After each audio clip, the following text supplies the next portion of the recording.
Godmorgen. Så blev klokken 9, og velkommen her til vores virtuelle nytårskur, hvor vi skal sætte lidt spotlys på det, der rører sig, og som kommer til at betyde noget på de finansielle markeder i den kommende tid. Det er især to ting, der fylder lige nu her. Det er selvfølgelig Trump, og så en anden ting, som nok bliver det, vi kommer til at fokusere mest på i dag, fordi vi mener, det er noget af det vigtigste lige nu. Det er nogle tidløse investeringsstøder, som vi mener bliver afgørende for at skabe god afkast i den kommende tid. Det er både nogle helt sådan klassiske dyder, som for eksempel spredning, som I kender, og så er der en lidt nyere investeringsstød, og det er bæredygtighed. Jeg hedder Anne Anker, og jeg er kommunikations- og marketingchef, og som I kan se af programmet, hvis jeg lige skifter her og deler min planche.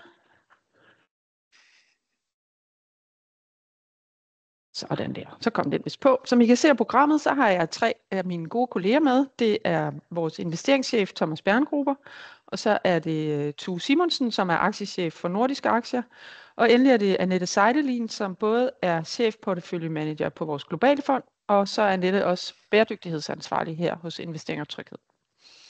Sådan lidt praktisk. Vi forventer, at vores indlæg varer cirka 45 minutter, og så har vi tid til spørgsmål bagefter. Og dem kan I stille allerede nu eller undervejs via Q&A-funktionen. Webinaret det bliver optaget som sædvanligt, og så får I det tilsendt bagefter, så hvis man ikke har tid til at se med helt til slut, så kan man altså se det senere, når det passer. Det tror jeg var det hele. Så vil jeg overlade scenen til dig, Thomas, og du tager os jo en lille smule med ind i motorrummet i investeringsmaskineriet. En lille smule, ja. Tak, ja. Anne, og godmorgen. Ja, men vi starter ud med et hurtigt kig på 2024, som det gik. Og det første, I ser her, det er nogle udvalgte markedsindeks. Jeg skal sige, det er MSCI-indeks, det er inklusive udbytter, og efter skat faktisk også, direkte sammenlignelige. Men det er derfor, der kan være nogle forskelle i forhold til eksempelvis, hvis I kigger på Danmark og de indeks, I ser i børsen. Men som I kan se, så har der været stor spredning på tværs af både lande og regioner. Historien, den kender vi sådan set. Den har jo delvis noget med Trump at gøre. Der har også noget at gøre med Europa og det tunge system, vi har der, og vækstforventningerne blandt andet. Norden ligger lidt i bunden, Sverige og Norge. Danmark særligt, selvfølgelig hårdt ramt af Novo. Men vi har også nogle europæiske lande, der ligger godt til midt i, blandt andet Tyskland, som jo er ret interessant, at de ligger der, hvor de ligger. I høj grad trukket af SAP blandt andet, så det er også lidt en IT-historie. Har nogle bilproducenter i den helt anden ende af skalaen med minus 20%. Og så en økonomi, der jo faktisk nærmest kun har været dårligt nyt omkring, har jeg lyst til at sige, i det seneste lange stykke tid. Og så er der selvfølgelig den velkendte historie i top med USA, der i den grad har trukket. En del af det er dollar også, selvfølgelig, men ikke desto mindre. Blandt andet på en historie om AI og IT-fremskridt og højere produktivitet. Kina, måske en overraskelse, et lille ord til den, som jo egentlig ikke klarer sig så godt i mange andre sammenhænge, men aktiemarkedet har faktisk i 2024 været ganske udmærket. Landkortet, bare en hurtig kommentar til den, der kan I se forskellene på regioner. Der er en lille farveforskel i hvert fald, men det tydelige billede det er jo, at det er USA og Kina, der ligger i top, og så har vi Europa generelt i midten, der har kæmpet lidt mere med at levere nogle fornuftige afkast.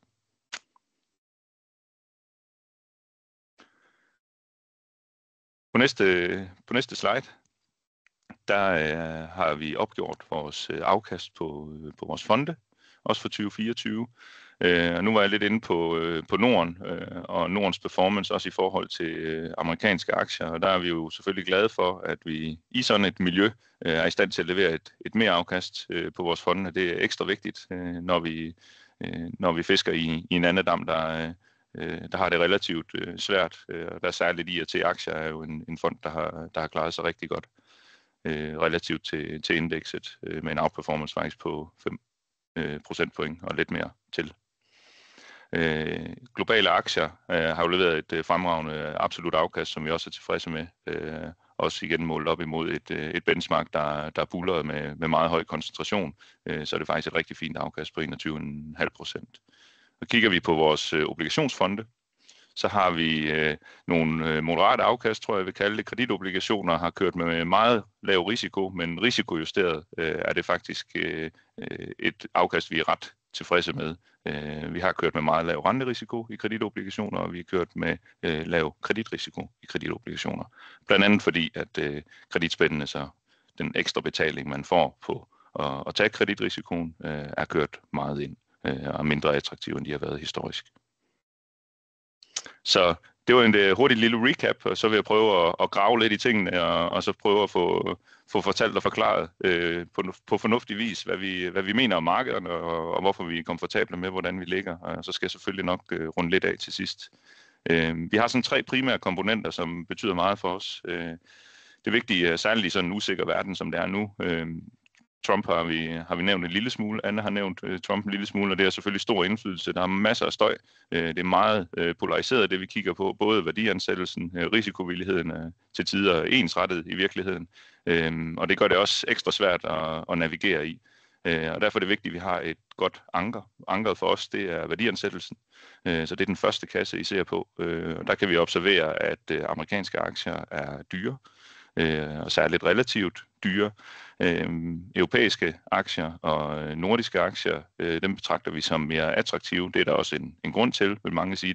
Det er vi sådan set enige i. Nu køber vi aktier og sådan set også obligationer for den fremadrettede udvikling, den fremadrettede indtjening, og det er også det, vi har fokus på. Så der er mere større plads til overraskelser i Europa, og de gode nyheder, de er i højere grad prist ind i USA, er faktisk det, vi ser. Så tror vi på, at de her skævvridninger, de faktisk øger behovet for at være selektive. Det er ikke helt uvæsentligt. Det vender jeg lidt tilbage til. En af tingene, vi kigger på, er selvfølgelig koncentrationsrisikoen, men der er også andre elementer i det. Der er masser af muligheder derude stadigvæk, synes vi, men gennemsnitsbetragtningerne er, når vi kigger på markederne, at USA fremstår relativt dyrt. Rentedelen vil jeg også godt lige knytte et par ord til. Selvom der er meget snak om inflation, og vi nu har fået en amerikansk præsident, der i den grad er inflationær, i hvert fald i hans tale, så tror vi alligevel, at renterne er kørt en del op. USA skiller sig måske lidt ud, fordi at det er så binært derovre, kan blive enten det ene eller det andet, men ikke desto mindre, så mener vi faktisk, at renterne de nærmer sig en top. Og det betyder også, at vi kan bevæge os en lille bitte smule længere ud af rentekurven, tage lidt mere risiko, og dermed også få et højere forventet afkast på obligationssiden. Og det er ikke all in på nogen måde, men det er en bevægelse. I forhold til risikovilligheden, koncentrationsrisikoen springer jeg lige over. Kreditspændene har jeg nævnt ganske kort. Også prissætning på de amerikanske aktier. Og så synes jeg, det er væsentligt at bemærke også, at institutionelle investorer de har en meget høj aktieandel. Der kom en survey ud, så en rundspørge ud i forgårs, Global Fund Manager Survey hedder den, som også har været behandlet i medierne, blandt andet af os. Og der står i bund og grund, at det vi godt vidste i forvejen på mange måder, men at institutionelle har en høj aktieandel, og de har en tung eksponering mod US, og det er faktisk også der forventningerne er størst, inklusive dollaren, som jo lidt står i kontrast med Trumps et af hans erklærede mål, hvilket også var tilfældet i hans sidste præsidentperiode, at han vil gerne have dollaren lidt ned og forbedre konkurrenceevnen. Så er der noget med det spekulative, det vender jeg også lidt tilbage til, for det er selvfølgelig det, der fylder, og det spekulative ligger også i den pris, man er villig til at betale, og det anker vi tager udgangspunkt i. Så Anne, hvis du vil skifte, så vil jeg lige tage fat i værdiansættelsen. Tusind tak. Som sagt, så synes vi, at verden den er ret polariseret, og egentlig en verden er ekstremer på rigtig mange måder, og vi skal have brug for et anker og læne os op af, og særligt i sådan en verden. Og nu er det her et eksempel på, hvordan vi anskuer eksempelvis værdiansættelsen, og det er på lang sigt. Det er 5-årige afkast. Det kan vi selvfølgelig ikke bruge en til en på kort sigt, men vi kan bruge det som et anker til, hvor vi egentlig står hen, og hvilken retning vi vender i. Det er amerikanske data, og det er udelukkende, fordi så kan vi gå langt tilbage, og så er det en forholdsvis simpel metodik, apropos de her traditionelle investeringsstyder, hvor vi kigger på virksomhedernes indtjeningsevne, og vi kigger på, og det er en gennemsnitsbetragtning, skal jeg sige, så det er ikke den enkelte virksomhed, men hele indekset på tværs. Virksomhedernes indtjeningsevne, vi kigger på værdiansættelsen, og så antager vi, at det nogenlunde vender tilbage til der, hvor det er kommet fra. Og det er for at få et anker, og der hvor det er kommet fra, det er det historiske gennemsnit. Hvis vi regner det er en simpel formel med gange og plus, så får vi den guldfarvede linje, som I kan se på grafen her. Og hvis vi så plotter de faktiske 5-årige afkast op, så ser vi også noget, der ud fra en forholdsvis simpel metodik faktisk matcher nogenlunde. I hvert fald i sin udvikling, og ikke altid i niveau. De 2 sidste grønne perioder vil jeg gerne fokusere en lille bitte smule på. Det er perioden fra 1990 og frem til 2000, altså hvor afkast har været højere end det, vi har forventet ud fra det her setup og ud fra det her anker. Og det er selvfølgelig drevet af IT-boblen. Så en øget risikovillighed og en øget villighed til at betale mere for det grundlæggende setup, som er baseret på blandt andet indtjeningsevnen i virksomhederne. Den samme periode, den observerer vi også fra 2009 og frem, hvor centralbankerne har været meget aktive og meget stimulerende i deres adfærd, selvfølgelig i forhold til økonomien, men faktisk også i forhold til de finansielle markeder, pengepolitisk stimuli. Det absolutte niveau på nuværende tidspunkt, det er ikke så vigtigt, hvor det ligger henne lige på decimalen, men pointen er bare, at vi ligger i historiske sammenhæng ret lavt på amerikanske aktier. Og det er sådan set vores udgangspunkt. Så er der masser af ting, der kan vride det her, men det er jo dem, vi skal forholde os til, og det er det, der er vores opgave. Men det betyder, at vi stiller større krav til, at vi kan få yderligere vækst, både i indtjening og sådan set også økonomisk vækst. Og det skal jo så være drevet af eksempelvis en ny præsident i USA, og de tiltag, han kommer med. Og han er meget vækstorienteret, det medgiver vi. Har måske inflation og rentemarkeder som modspiller, ud over alle de andre modspillere, han finder rundt omkring. Men det er vores udgangspunkt, og jeg kan sige relativt, vi kigger selvfølgelig også på Norden og Europa og andre regioner i den her sammenhæng, og der er billedet lidt anderledes, og det skal jeg nok sige lidt om, når jeg runder af med vores forventninger til det fremadrettede. Hvis vi kigger på risikovilligheden, så nogle af de ting, der kan vride det her anker, så er en af dem, og den der nok har været mest tale om, det er den høje koncentration i S&P 500, hvor IT-aktierne og Magnificent 7 fylder stadig mere. Man kan måle det på mange forskellige måder, og det her det er et forsøg på at måle det, og i virkeligheden så er grafen måske på mange måder selvforklarende. Vi ligger højt i historisk sammenhæng tilbage til 1990 på nuværende tidspunkt. Det er få aktier, der fylder meget i indekset. Og hvad så, har jeg skrevet? Fordi det ved vi jo godt. Men det betyder også, at køber vi eksempelvis en ETF, en passiv eksponering mod det amerikanske marked, jamen så er der implicit et aktivt valg i den, og det aktive valg det går på, at vi har en høj vægt mod de her få store selskaber.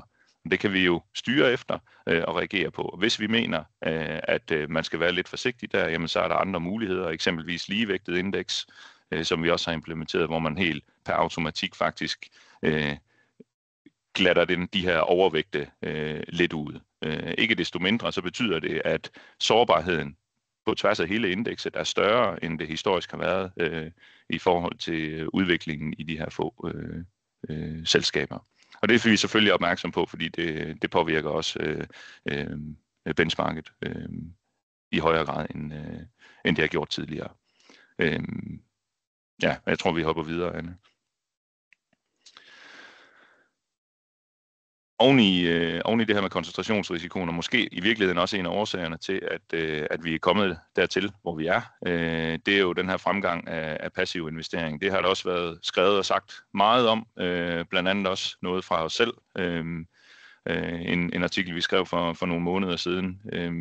Men der er særligt 2 ting, som jeg faktisk godt vil fremhæve, som værende ret væsentlige, og det er jo i langt høj grad adfærden ved pensionskasserne. Det er jo selvfølgelig store midler, de passer. Det er ikke kun i Danmark, det her det er tilfældet. Der er et eksempel fra en hollandsk pensionsfond også, den er fra 2023, men ellers er de andre artikler fra 2024, så forsøg på at finde noget så aktuelt som overhovedet muligt. Men der skete særligt 2 ting i 2024 hos pensionskasserne.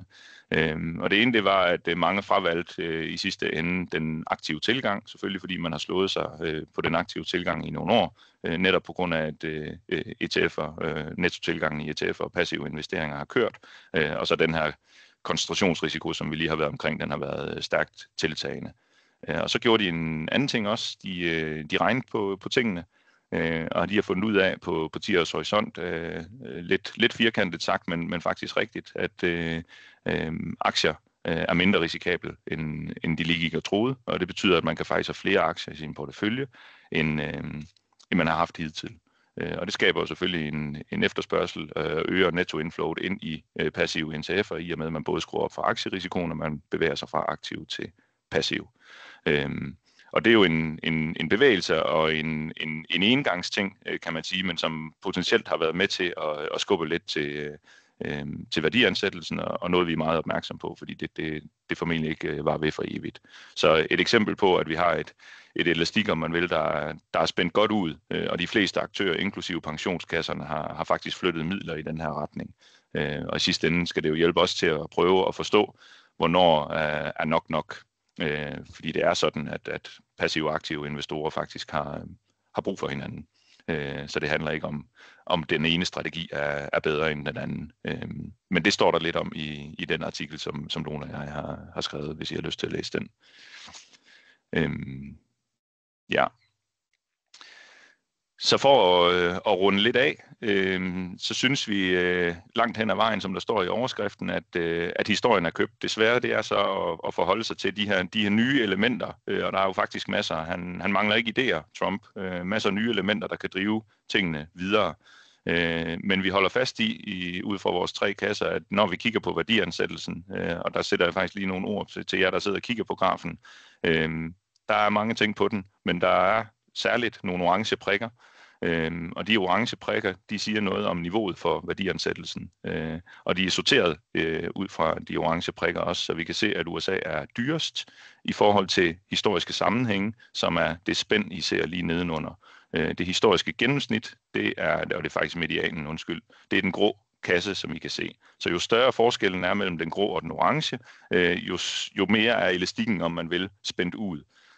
Og USA fremstår klart dyrest, udgør omkring de 70% af World, som af samme årsag også blandt andet også fremstår dyrt. Og så har vi altså Europa, og herunder også Norden, som ligger til en mere moderat værdiansættelse. Og det er nu engang det, vi køber. Vi betaler for fremtidig indtjening faktisk i aktiemarkedet i al uendelighed på obligationsmarkedet, indtil obligationerne udløber. Og det er det, vi har regnet på, det er ud fra det eksempel, jeg viste jer tidligere, og det er egentlig ens udgangspunkt i bund og grund. Så i udgangspunktet så ser vi europæiske og nordiske aktier, som er mere attraktive end amerikanske, som jeg har sagt. Hvis vi skal sætte nogle tal på, og bruger vi samme metodik, jamen, så ender vi omkring 9 og 7% for europæiske og nordiske aktier henholdsvis, og et stykke lavere på amerikanske aktier. I forhold til obligationer kan jeg måske lige runde også værdiansættelsen og forventet afkast, der ligger vi omkring 3, 4, 5 procentpoint, alt afhængig af om det er stat og realer i den lavere ende, og kreditobligationer i den højere ende. Så det er et meget godt billede af vores forventninger til markederne, alt andet lige i fremtiden. Og så er der risikovilligheden. Jeg har været inde omkring Global Fund Manager Survey, som jeg nævnte, altså forespørgselen, rundspørgen blandt institutionelle investorer. Og nogle af de pointer, der var der, en ny ting, er Bitcoin er kommet på nu. Jeg tror egentlig ikke, der er så mange, der har store positioner i Bitcoin, vil være mit bud, men den figurerer rent faktisk på listen nu som en bedre investering, forventning om en bedre investering fremadrettet i forhold til statsobligationer. Og så kan vi se, at kontantandelen er lav, noget jeg ikke har nævnt endnu, men som også er et tegn på, at pengene ligesom er placeret. En af de ting, vi også har set, som faktisk så understøtter lidt vores historie omkring europæiske og nordiske aktier, jamen det er, at det virker til, at institutionelle investorer også er begyndt at placere sig lidt i den retning, trods de her forventninger, der også står skrevet om i rundspørgen. Det er faktisk anden største hop i allokering mod Europa i de sidste 25 år, som er observeret her 21. januar 2025. Trump, et kæmpe emne, tror jeg vil sige. Det er det billedet skal vise. Han får sin sag for, vil jeg mene. Jeg sagde det lige kort, og det er måske i virkeligheden den bedste måde, jeg kan sige det på, at han har nogle modstandere, som han ikke havde sidst, han var præsident. Han har dem i hvert fald i højere grad i form af inflation og renteudvikling og obligationsmarkederne. Og de er lidt mere genstridige end de modstandere, han ellers stamper op rundt omkring. Og det tror vi faktisk godt kan blive en udfordring, og det kan faktisk også afdæmpe mange af Trumps planer. Han er pro-vækst, ubetinget, og løsner faktisk en masse knuder på hans egen finurlige facon. Men ikke desto mindre, så er han også lidt mere hæmmet, end han har været historisk set, og har blandt andet et kæmpe underskud, som han også skal forholde sig til, og som obligationsmarkedet helt sikkert vil forholde sig til. Så det er ikke så straightforward, som han umiddelbart giver udtryk for. Og kan det jo også være med til at skuffe nogle af de forventninger, der ligger i forhold til amerikanske aktier. Og de 3 nederste billeder bliver nok også nødt til lige at knytte et ord til, men det vedrører jo særligt det her skismet mellem de traditionelle investeringsstyder og spekulation. Og der synes vi egentlig, at det faktisk er et meget godt billede. Donald Trump var jo meget, meget negativ på bitcoin og kryptovaluta i 2019. Men her i fredags og i søndags, nu begynder det også at poppe rigtig godt frem i medierne, der lancerede han både sin egen kryptomønt, som jo egentlig er fuldstændig uafhængig af en eller anden underliggende reel værdi, ren spekulation, og så gjorde Melania det samme om søndagen 2 dage efter. Jeg har læst artikler, og det har I måske også, om at det er fordoblet formuen. I grundlæggende er det jo meget spekulativt. Det er også et billede på en præsident, der jo faktisk beriger sig selv, og måske bruger lidt sit præsidentskab til den del. Men ikke desto mindre så fortæller det en historie om, at som vi også observerer på alle mulige måder, at risikovilligheden er meget høj i markedet. Og det her med at blive hurtigt rig, det fylder en del. Og vi tror stadigvæk, de gamle, traditionelle investeringsdyder er en mere sikker vej til at blive rig, om man vil.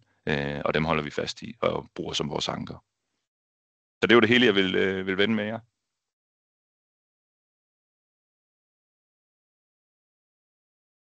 Så vil jeg give ordet, til dig, Tue. Tue, som er vores aktiechef på nordiske aktier og sidder med IRT-aktier. Værsgo, Tue.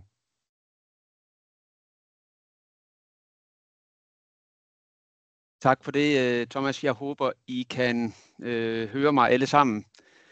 Nu vil jeg lige prøve at tage jer lidt med ned i motorrummet på nogle af vores nordiske aktier, og hvad det er, jeg sådan sidder og arbejder med til dagligt.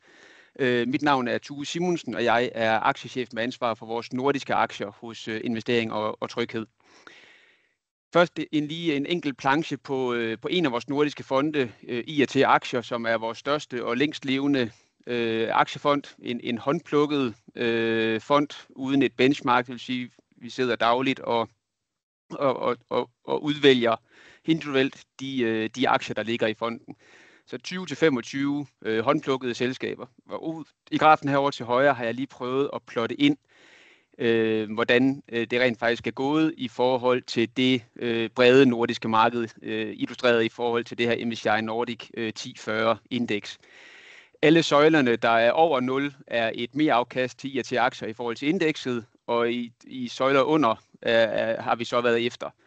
Så hvis man kigger over den her 15-årige periode, har der været 2 tilfælde i 2010 og i 2022, hvor IRT-aktier ikke kunne følge med. Men ellers så har fonden faktisk stort set i 13 ud af de her 15 år leveret et mere afkast i forhold til benchmarket. Over en 15-årig periode har det faktisk givet et afkast på ca. 380%, svarende til ca. 11% om året, hvilket er 2-2,5% mere end det tilsvarende indeks har givet. Så det er vi egentlig alt i alt rigtig godt tilfredse med, men illustrerer også meget godt, at man skal forvente udsving, når man køber en niche fond med 25 udvalgte selskaber. Det kommer ikke til at give en snorlige afkast, men over tid skulle det gerne outperforme det brede aktiemarked. Nu vil jeg prøve at komme med et eksempel på en helt konkret aktie, jeg har købt ind til IRT-aktier her i løbet af efteråret. Det er et svensk investeringsselskab, der hedder Kinnevik.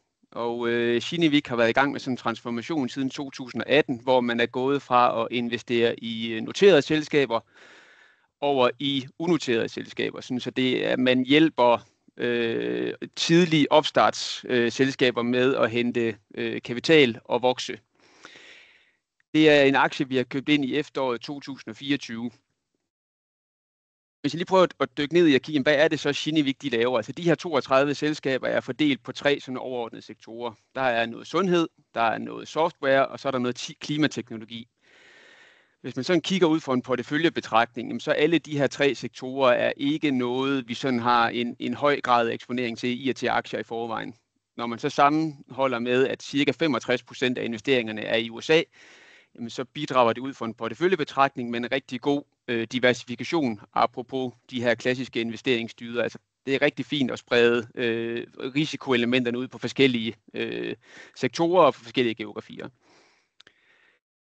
Hvorfor er det så, at Kinnevik er interessant at kigge på netop nu? Der er lidt forskellige ting på den her graf, men jeg vil godt have, at I fokuserer på den midterste del af figuren her, som er valuation eller prissætning. Jamen priserne på de her unoterede investeringer, som Kinnevik har investeret ind i, er faldet rigtig meget. Altså i siden toppen her i fjerde kvartal 2020, er prissætningen på de her unoterede investeringer faldet ca. 75%. Så vi har altså fået en pæn nedjustering af værdiansættelsen af de her selskaber. Og du vil sige, at vi har jo så ikke været med på den her rejse nedad, men er faktisk først begyndt at købe den her i oktober måned, så efter priserne er faldet 75%. Så hvis I har det i baghovedet, og så vil jeg lige prøve at tage jer med ned, og det ser kompliceret ud det her, men det er det sådan set ikke, men det er alligevel ret essentielt i forhold til, hvorfor at Kinnevik netop er interessant nu. Kinnevik som selskab har en markedsværdi på ca. 21-22 milliarder svenske kroner i dag. Det svarer til ca. 76 kroner per aktie. Ud af de her 21-22 milliarder er der 1 milliard tilbage i børsnoterede selskaber. Der er 2 mindre børsnoterede selskaber, som jo selvfølgelig bare er optaget til børsværdien. Så har Kinnevik har i dag ca. 12 milliarder svenske kroner i kontanter. Så hvis ellers man er villig til at indregne 1 svensk krone til 1 krones værdi, jamen så over halvdelen af markedsværdien er faktisk kontanter i dag. Så er der lidt administrationsomkostninger og diverse, som er cirka 1 milliard. Og så har vi ligesom mangoen op til de 21 milliarder, som er 9,3 milliarder. Så lige nu har jeg faktisk værdien af alle de her unoterede investeringer, de her 32 investeringer, er optaget til en markedsværdi på 9,3 milliarder. Hvis man så sammenligner og kigger, hvad er den bogførte værdi, altså hvad har Kinnevik bogført de her 32 investeringer til, jamen så er de faktisk bogført til en værdi på 25 milliarder. Så jeg køber sådan set noget, som Kinnevik har bogført til en værdi på 25 milliarder, men jeg betaler kun 9,3 milliarder for det. Og husk, at de her 25 milliarder jo allerede er nedjusteret med ca. 75% fra toppen i 2020. Så jeg køber altså noget med en rabat på 63%, og kunsten er selvfølgelig nu at finde ud af, jamen markedet, i og med at man kan købe noget til så stor en rabat, jamen så er markedet jo helt sikkert i tvivl om de her 25 milliarder, de holder. Så nu vil jeg lige prøve at tage jer med et spadestykke dybere og prøve at argumentere lidt for, hvorfor jeg mener, at den her rabat er alt for stor, og hvad der skal få den til at køre ind.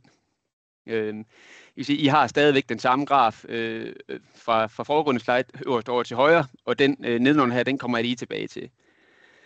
Så jeg mener simpelthen, at det her det er et eksempel på, at investorerne forlænger verden med brædder. Altså nu har man haft den her negative prissætning på de unoterede investeringer i en periode på grund af stigende renter blandt andet. Og der er en tendens til, at investorerne nogle gange forlænger verden med brædder. Det mener jeg simpelthen er for pessimistisk. Vi har rent faktisk et miljø nu, hvor der begynder at komme mere gang i børsnoteringerne. Der er mere handel med de her unoterede selskaber. Renteniveauet er et helt andet. Og jeg synes faktisk, hvis man kigger på, hvordan de underliggende selskaber klarer sig i porteføljen, jamen så er der rent faktisk en ret god fremgang. Hvis I prøver at dykke ned i den nederste tabel herovre til højre, så er det sådan, at ud af de her 32 unoterede investeringer, så er der 5 af dem, som Kinnevik selv betegner sådan som kerneinvesteringer. De 5 positioner alene udgør over 50% af de bogførte værdier. Så hvis man har et godt billede af, hvordan de 5 de klarer sig, så kan man sådan set retfærdiggøre værdien alene ud fra dem. Hvis man kigger på de 5 samlet set, så er de vokset omsætning med ca. 60% de seneste 12 måneder, forventes at vokse 40% de næste 12 måneder og har alle sammen positiv indtjening. Så de har samlet set en bogført værdi på de her ca. 13 milliarder, så jeg betaler egentlig kun for dem, og ikke ret meget for de 27 øvrige. Så hvad skal så få rabatten til at køre ind? Jamen udover at positionerne selvfølgelig skal klare sig godt og blive ved med det, så skal der være nogle ting i form af, det kan være tilbagekøb af egne aktier. Man får ligesom bekræftet de her bogførte værdier, og hvis investorerne begynder at købe ind til, at det rent faktisk er retvisende, de her 25 milliarder, som Kinnevik har bogført selskaberne til, jamen så har jeg en forventning til, at den her rabat på 63% ikke længere skal hedde 63%, men måske nærmere 15%, så den har handlet til historisk. Lad os antage, at rabatten bare kører ind til de 15%, den har gjort, som den har handlet til historisk, jamen så kigger vi ind i en aktiekurs på omkring 120 kroner per aktie, eller cirka 60% over dagens kurs. Hvis vi så prøver at kigge på de her 5 kernepositioner, det største af dem er et amerikansk sundhedsselskab, der hedder Spring Health. Hvis man samlet set kigger på de 5, så er der 2 amerikanske sundhedsselskaber og 3 softwareselskaber. Hvis vi prøver lige at kigge på Spring Health, og hvorfor det er interessant, jamen hele det private sundhedsmarked i USA er interessant af flere årsager. Her har I øverst oppe det amerikanske marked og nederst det europæiske. Jamen i USA bruger man cirka dobbelt så stor andel af BNP på offentlige sundhedsydelser i forhold til i Europa. Cirka halvdelen af markedet er private aktører, som for eksempel Spring Health, hvilket gør, at det er et lukrativt marked for nogle af de her private aktører, og det er verdens største sundhedsmarked, så der er også skabt rigtig meget værdi. Altså der er skabt over 100 selskaber i USA med en markedsværdi på over 1 milliard dollars, hvor Kinnevik faktisk har været bagmænd bag 3 af de her 109 historisk set. Så hvad er Spring Health helt præcis? Jamen, Spring Health er egentlig et selskab. Det er en ung fyr, der hedder Adam, som har lavet en Ph.D. på Oxford, hvor han kigger på, om ikke man kunne bruge kunstig intelligens og machine learning til at stille den rette behandling til folk med mental sygdom. Det kan være stress, depression eller hvad det nu måtte være. Så simpelthen ved at gå ind og kigge på, vi får en patient ind, der hedder Tue. Tue, han arbejder her og her. Hans forhold ser sådan her ud. Man logger ind på en app, svarer på en række spørgsmål, og Spring Health kan så kigge på, jamen, hvem har vi af øvrige patienter, der har en livssituation, der minder lidt om Tues. Og jo flere brugere man så får på det her system, jo mere data man får, jo dygtigere man bliver til at analysere de her data, jo hurtigere kan man stille den rette diagnose til brugerne, og dermed få dem hurtigere tilbage på arbejde. Og det er en rigtig god business case for de selskaber, som benytter det her system. Kigger vi på Kinnevik, eller på Spring Health i dag, så omsætter de for ca. $400 millioner. De er vokset 160% om året siden 2021. For hver dollar, som Microsoft og Pepsi, og hvad de hedder alle sammen, af kunderne har investeret ind i Spring Health, har de faktisk fået et afkast på $4,1. Så det er en rigtig god business case, fordi det er rigtig dyrt at have medarbejdere sygemeldt. Dels i form af sundhedsomkostning, men også i form af tabt arbejdsfortjeneste. Så hvis man kan få brugerne eller folk hurtigere tilbage på arbejde, de ikke skal gå hjemme sygemeldt med stress, jamen det giver bare en rigtig god forrentning for selskaberne. Markedspotentialet for det her med mental sundhed i private aktører i USA er cirka $60 milliarder om året. Så Spring Health på trods af en ret markant vækst de seneste år, har stadigvæk en markedsandel på under 1% om året. Det de har oplevet selskaberne, der bruger Spring Health, er at reduktionen i opsigelser på cirka 22%, og de simpelthen giver færre sygedage end før de startede op. Spring Health de stiller typisk en diagnose inden for 1 til 2 dage. Tidligere har det egentlig været sådan, hvis der går til en traditionel psykolog eller en behandler, jamen så foregår det lidt som ved trial and error. Det er nogle gange svært at stille en mental diagnose. Så der vil typisk være en samtale, så skal du ind en uge efter, en ny samtale, man starter op med noget behandling, finder ud af, at det var ikke det rigtige osv. Jamen hvis man kan øge sandsynligheden for at stille den rigtige behandling første gang, jamen så er der bare en rigtig god case i det. Det koster cirka $19,000 om året at have en syg medarbejder. Og det tager cirka 8 uger ved traditionelle behandlinger, inden patienterne ligesom får de sygemeldt, til de kommer tilbage på arbejde. Så der er rigtig stort potentiale i det her, både for den enkelte medarbejder, der ikke skal gå hjemme og være syg med stress, men også for kunderne, som er, altså de har rigtig mange af de her store amerikanske selskaber som kunde, Microsoft, Pepsi, Nestle og hvad de hedder alle sammen. Og det ser egentlig bare ud til at fortsætte. Og selvom man har haft en rigtig stor vækst, altså de har 11 millioner patienter dækket i dag, så har de stadigvæk kunne tilknytte nok behandlere, så man faktisk har kunne holde fast i den her diagnose, altså man har kunne få den rigtige diagnose inden for 1 til 2 dage. Så business casen holder sådan set og er egentlig blevet mere og mere interessant. Nu skal man jo passe på med at begynde at spekulere i, hvad Trump han kan finde på at komme med. Men hele den her Affordable Care Act, som sådan i folkemunde er kendt som Obamacare, udløber faktisk her ved udgangen af 2025. Og Trump har egentlig stillet lidt spørgsmålstegn til, om han ønsker at forlænge den aftale. Så jeg tror uanset hvad, så tænker jeg i hvert fald, min tanke er, at det nok vil være en fair antagelse at sige, at de private aktører på det amerikanske sundhedsmarked nok også i fremtiden skal forvente at stå for en stor del af det behandlingsbehov, der er i USA.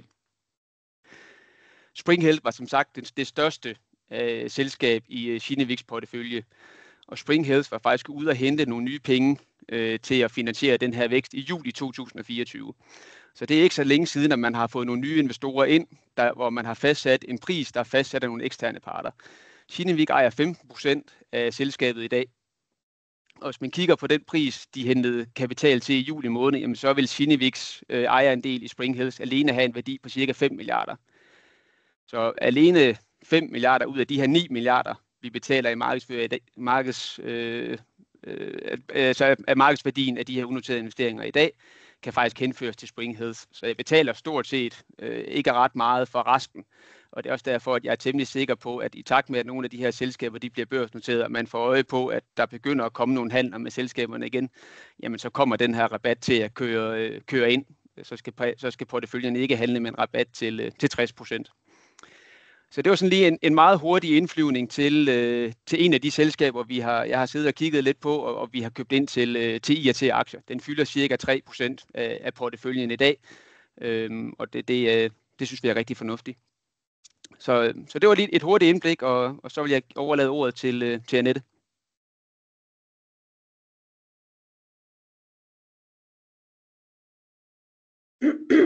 Tak for det, Tue. Jeg deler lige min planche her.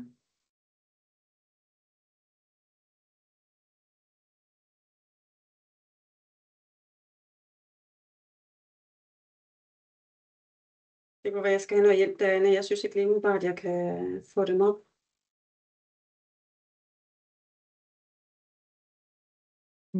Ja, jeg kan dele dem for dig, Annette. Lige et sekund. Sådan. Tak for det. Dagens sidste emne, bæredygtige investeringer. Det er et emne, der fylder mere og mere på de finansielle markeder, og det er også et emne, der fylder mere hos os her i Investering og Tryghed. Vi skal kigge lidt ind på status for bæredygtige investeringer. Så vil jeg komme ind på nogle af de udfordringer, der er, når man investerer bæredygtigt, og de overvejelser, man skal gøre. Og så til sidst bruge vores globale fond, IAT Aktier Globale, ESG Select, som et praktisk eksempel på, hvordan man kan kombinere både afkast og bæredygtighed i en investering. Hvis vi starter med at kigge på status for bæredygtige investeringer og hvordan udviklingen har været, så kan man se på den her graf, der viser globale midler investeret i bæredygtige fonde og ETF'er på tværs af aktivklasser. Det vil sige både aktier, obligationer, private equity og hvad der ellers er af aktivklasser. Bæredygtige investeringer, det har lige så stille tikket op af og er på det højeste niveau nogensinde nu.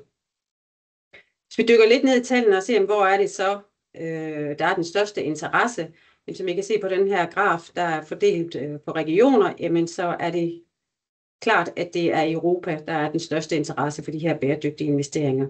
Hele 84% af de globale investeringer er i Europa. 11% er i USA, det ligger nogenlunde på et stabilt niveau, og så 5% i resten af verden. Hvad er det, der driver den her interesse for bæredygtige investeringer, og i særdeleshed i Europa? Det er for det første regulering. I Europa, og det er vi jo selvfølgelig også underlagt her i Danmark, jamen så er der kommet en del ny bæredygtighedsregulering, som gør, at man blandt andet skal klassificere sine investeringer efter, hvor bæredygtige det er. Det vil sige, at alle fonde og ETF'er skal kategoriseres efter, om de er bæredygtige eller ikke bæredygtige. Så det har altså drevet noget af den her udvikling. Så er der også flere og flere investorer, der har et ønske om at investere ansvarligt, eller et ønske om at understøtte en bæredygtig udvikling, altså det her doing good ønske. Og så endelig så er der også flere, der får øjnene op for, at ved at inddrage bæredygtige betragtninger i sine investeringsbeslutninger, jamen så kan man faktisk træffe nogle mere nuancerede beslutninger og nogle bedre investeringsbeslutninger. Det her det er en graf over udviklingen kun i Europa, og den viser så alle investeringer, og hvordan de så er fordelt på bæredygtige og ikke bæredygtige investeringer.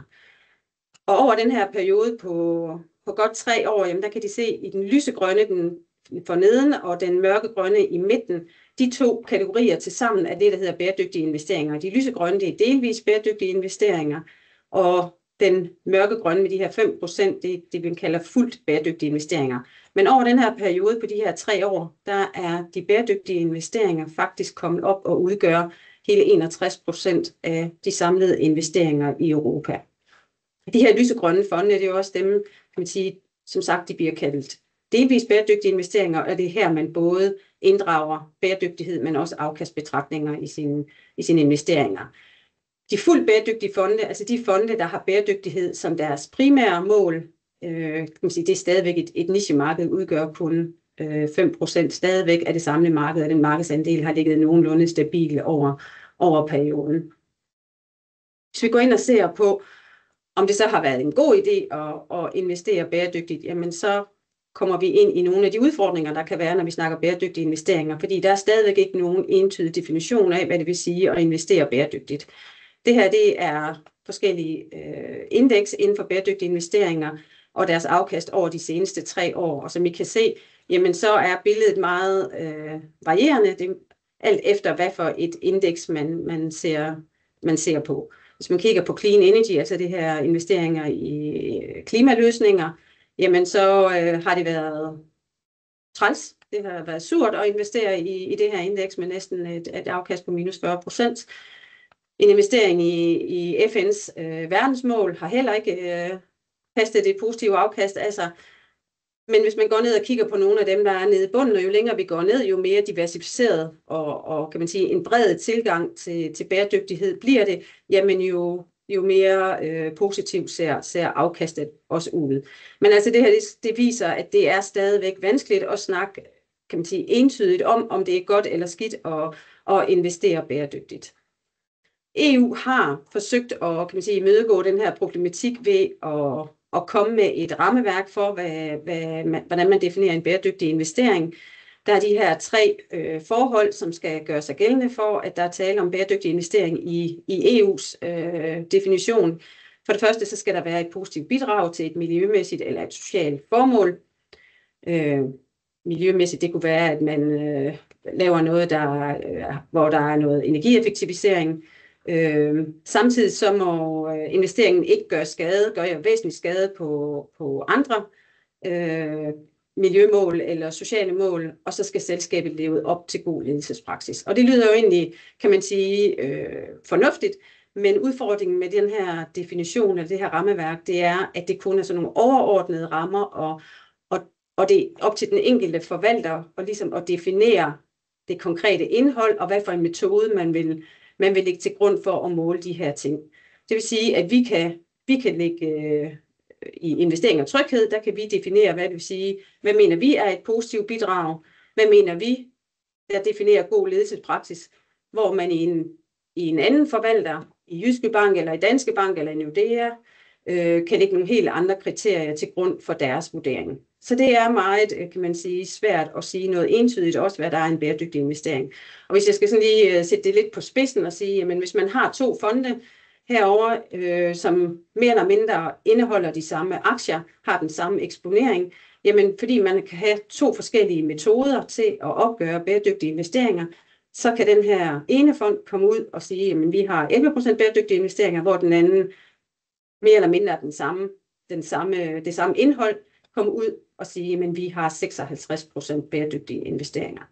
Så det kan være vanskeligt hvis man ikke, kan man sige, går ned under de her og gennemlyser de her definitioner og sige noget om, hvor bæredygtig en fond eller en ETF reelt er, og det kan i hvert fald være vanskeligt at sammenligne på tværs af fonde og udbydere. Noget andet, man skal være opmærksom på med hensyn til bæredygtige investeringer, det er det her samspil, der er mellem bæredygtighed, risiko og afkast. Og man kan sige sådan, sat på spidsen, det er, jo mere ambitiøs man er omkring bæredygtighed, jo mere skal man være opmærksom på, hvad det har af implikationer for de afkastpotentiale og de muligheder, man har for at sprede sin risiko i sine porteføljer. Hvis man afskærer sig fra en stor del af universet ved at have nogle markante fravalg, altså hvis man vælger mange ting fra, som man ikke vil investere i, eller hvis man kun fokuserer ind på et meget smalt tema, det kunne for eksempel være klimainvesteringer, som vi så før, hvor at det her valg med i en cleantech-fond, jamen det har haft nogle ret store konsekvenser over de sidste 3 år med det her minus 37% afkast. Og hvor hvis man har haft en mere bred tilgang, jamen så havde man ikke været så hårdt eksponeret mod et tema. Så det er altså noget, man skal være opmærksom på, hvad det her samspil mellem de tilvalg og de fravalg, man laver, når man på bæredygtighedsfronten, når man investerer. Det rammeværk, vi arbejder med i investering og tryghed, det har jeg vist her. Vi har sådan 3 kategorier af fonde, eller af investeringer. Vi har nogle investeringer, vil sige, der har vi ikke nogen specifikke bæredygtighedshensyn. Men så har vi så en kategori, hvor vi kan sige, det vi så også kalder delvis bæredygtige investeringer, og hvor vi går efter at have en balance mellem afkast, risiko og bæredygtighed. Og de tilvalg og fravalg, vi laver, jamen de kan man sige, de ligger ikke uhensigtsmæssige begrænsninger på det investerbare univers. Og så er der den sidste gruppe af investeringer, hvor at bæredygtighed, det er ligesom, det må fylde meget. Og det er også her, at man skal være opmærksom på, jamen det kan have betydninger for de muligheder for at sprede din risiko, og det kan have store betydninger for dit afkast. Det er ikke til at sige, om kan man sige, afkastet det er i positiv eller negativ retning. Vi kan bare sige, at man skal være opmærksom på, at der kan være store afkastafvigelser i forhold til det generelle marked. Vi har ikke selv de her fuldt bæredygtige investeringsløsninger. Vi har ikke nogen fonde, men vi har selvfølgelig mulighed for at rådgive om det, hvis vi har kunder, der har interesse i at investere i de her fuldt bæredygtige fonde, og vi kan så have en dialog omkring, jamen hvad skal man være opmærksom på, og hvad kan det have af implikationer for afkast og risiko. Så er der det her eksempel på vores egen globale fond. Det er en af de her mellemfonde, hvor at vi går efter at have en balance mellem afkast, risiko og bæredygtighed. Jeg sidder som porteføljeforvalter på den her fond, og en af mine hovedfokus, når jeg skal investere, jamen det er at være så ambitiøs som muligt med hensyn til de til- og fravalg, jeg laver på bæredygtighedssiden, uden at det lægger uhensigtsmæssige begrænsninger på mulighederne for at diversificere porteføljen og for det afkastpotentiale. Helt specifikt, I kan se her, hvad det er for nogle til- og fravalg, der bliver lavet i fonden. På tilvalgssiden, jamen så går vi efter for porteføljen samlet set have en høj ESG-vurdering, altså have selskaber, der er gode til at håndtere deres ESG-risici. Vi går efter, at porteføljen samlet set skal have 60% mindre CO2-udledning end det generelle marked, og så skal der være mindst 40% bæredygtige investeringer. Noget af det, vi ikke investerer i, altså fravalgssiden, det er, der er ingen fossile selskaber i porteføljen, som ikke lever op til Paris-aftalen. Vi investerer ikke i selskaber, som krænker internationale normer og standarder med hensyn til menneskerettigheder, arbejdstagerrettigheder, miljø og forretningsetik. Vi investerer ikke i selskaber, der er involveret i tobaksproduktion og i våben. Og vi investerer ikke i selskaber, der er dårlige til at håndtere deres ESG-risici. Og vi investerer heller ikke i selskaber, der ikke lever op til god ledelsespraksis. Ja, så har jeg her der er 75 selskaber i vores globale fond, og her er bare et lille udsnit af dem. 6 selskaber, cases, jeg har taget med, der skal vise den her spredning, vi går efter. Der er stor spredning på sektor, der er stor spredning på lande og på størrelse. Så er der en investeringscase, altså der, hvor vi vurderer, at der er et godt afkastpotentiale, og så er der de her forhold omkring bæredygtighed, hvor at vi er inde og vurderer, jamen det er også selskaber, som lever op til de til- og fravalg, som vi har for fonden. Så der er den her, kan man sige, de her 3 forhold, som vi er inde og vurderer. Og vi kigger på, hvis vi kigger på Morningstar, det har vi her. Morningstar er det her uafhængige ratingbureau, der vurderer, om fonde de er gode, dels på bæredygtighed og dels på afkast. Det vil sige, at den her fond, jamen, vi har den højeste rating på bæredygtighed, 5 ud af 5 globusser, og vi har den næsthøjeste rating på afkast, 4 ud af 5 stjerner. Og det betyder, at fonden den ligger i den bedste tredjedel mål på afkast i en global peergruppe af cirka 1000 fonde, både aktive og passive fonde. Så den her kombination, vi går efter, hvor at vi går, altså kan man sige, vi har fokus både på bæredygtighed og afkast, det synes vi, det lykkes ganske udmærket. Fonden den har eksisteret nu i godt 4 år, blev lanceret i september 2020, og har i den periode givet et afkast på de her 84%. En afrunding. Der var en planche mere, men den tager vi ikke. Den springer vi over. Jeg tror også, tiden den er lidt fremskrevet. Det var egentlig bare lige hovedpunkterne for det, I skulle have med her. Så det her med status. Vi ser en fremgang i bæredygtige investeringer. Interessen er markant størst i Europa, og for investeringer, der tager højde både for afkast og bæredygtighed. Der er nogle udfordringer med, at der ikke er nogen entydig definition. Og så er der de her overvejelser, man skal gøre sig, når man investerer omkring til- og fravalg, og hvad det har betydning for det her samspil mellem bæredygtighed, afkast og risiko. Det var ordene herfra. Tak skal du have, Annette. Nu sætter vi lige alle på skærmen igen. Der er lige tid til 2 hurtige spørgsmål. Det ene, det handler om, at Thomas, det er nok til dig. Vi har store forventninger til USA og der er store forventninger til US, og USA er mindre til Europa. Dog ser jeg, at den sidste måned er det europæiske indeks er steget mere end det amerikanske. Den der fund manager survey, den siger en ting, man investerer de pengene anderledes. Eller hvad tænker vi om det? Med far for, at jeg ikke har fanget spørgsmålet helt. Altså, jeg går ud fra, at det går på, altså fondmanager-surveyen, det den siger, at det er, at investorerne egentlig vender mod US dollar eksempelvis, og amerikanske aktier i høj grad. Og den ændring, jeg refererede til, det var, at der trods alt er en bevægelse. Så det er ikke et spørgsmål om den absolute positionering, men en bevægelse mod europæiske aktier, trods alt. Og så er det jo en rundspørg. Og så er det rigtigt, at performancemæssigt, ja, så har vi i hvert fald, det er hurtigt at evaluere, ikke? Men vi har i hvert fald i starten af året her set, at de europæiske aktier, de måske ikke klarer sig så skidt endda, og faktisk ikke relativt til amerikanske aktier.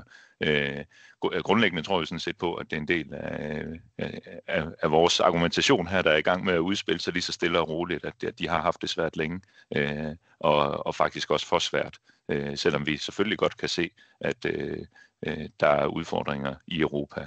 Så er der også nogle stærke, gode, solide selskaber, som man kan vælge at investere i, hvis man er lidt aktiv. Og det forsøger vi selvfølgelig at udnytte os. Og det håber vi også kommer til at blive synligt på markederne. Super. Og det leder mig videre til det andet spørgsmål, og det er, hvad skal man sådan helt konkret som investor gøre nu, i dag eller i morgen? Ja, det er et godt spørgsmål. Jeg har også et svar på. Jamen jeg tror, det er jo meget, nu er det selvfølgelig meget holdningerne med, måske jeg kommer omkring, men der er også en implementeringsfase, og så er det vigtigt at understrege, det er jo ikke så meget et spørgsmål om, at det er 0 eller 1, det vil sige, at vi gør enten kun det her, eller kun det et eller andet. Det handler jo i den grad om at få styret risikoen, og måske en simpel måde at se det på, det er, at den eksponering, man får i USA nu, det er en eksponering mod voldsom vækst og stimuli, har jeg lyst til at sige, og en præsident, der potentielt springer på dem af champagneflasken i virkeligheden, men også med høj risiko og høj værdiansættelse, som gør, at der er lidt længere at falde på den parameter. Hvis vi kigger mod Europa, så har vi en bedre buffer og det er den Europas berettigelse og Nordens berettigelse i en portefølje, som kan give noget stabilitet. Der er større plads til skuffelser. Der er også større gevinst i form af positive overraskelser. Vi har egentlig også en alternativ mulighed i obligationsmarkederne nu, fordi renterne er kørt op. Det giver også nogle gode muligheder. Så det vil vi også gerne have eksponering mod i vores portefølje. Og så har vi selvfølgelig også private equity, som vi jo også er involveret i, som en aktiv klasse, der er i endnu højere grad måske uden for nummer, ikke? Man flyver lidt under radaren, men stadigvæk investering i de unoterede selskaber, som giver en helt anden risikopræmie og et helt andet tillæg til ens portefølje. Så selvom det er kedeligt, så er det jo egentlig diversifikation, og det handler om at få lidt af det hele, og så de her holdninger, de skal jo så implementeres som nuancer omkring det, der er det grundlæggende anker. Og det vil sige, i den sammenhæng har vi ikke noget problem med at have en eksponering mod USA, og har det selvfølgelig også i vores rådgivning. Men vi styrer den også ud fra de risikoforhold, der gør sig gældende, og det gælder jo også med Europa og Norden osv. Tak. Så tror jeg vil runde af med at sige, at hvis man sidder med nogle spørgsmål til sin portefølje, så skal man jo selvfølgelig endelig tage fat i sin rådgiver og få en god drøftelse af, om man nu er spredt ud, som man skal være. Og ellers så vil jeg simpelthen bare sige tak for i dag, og have en fortsat god torsdag.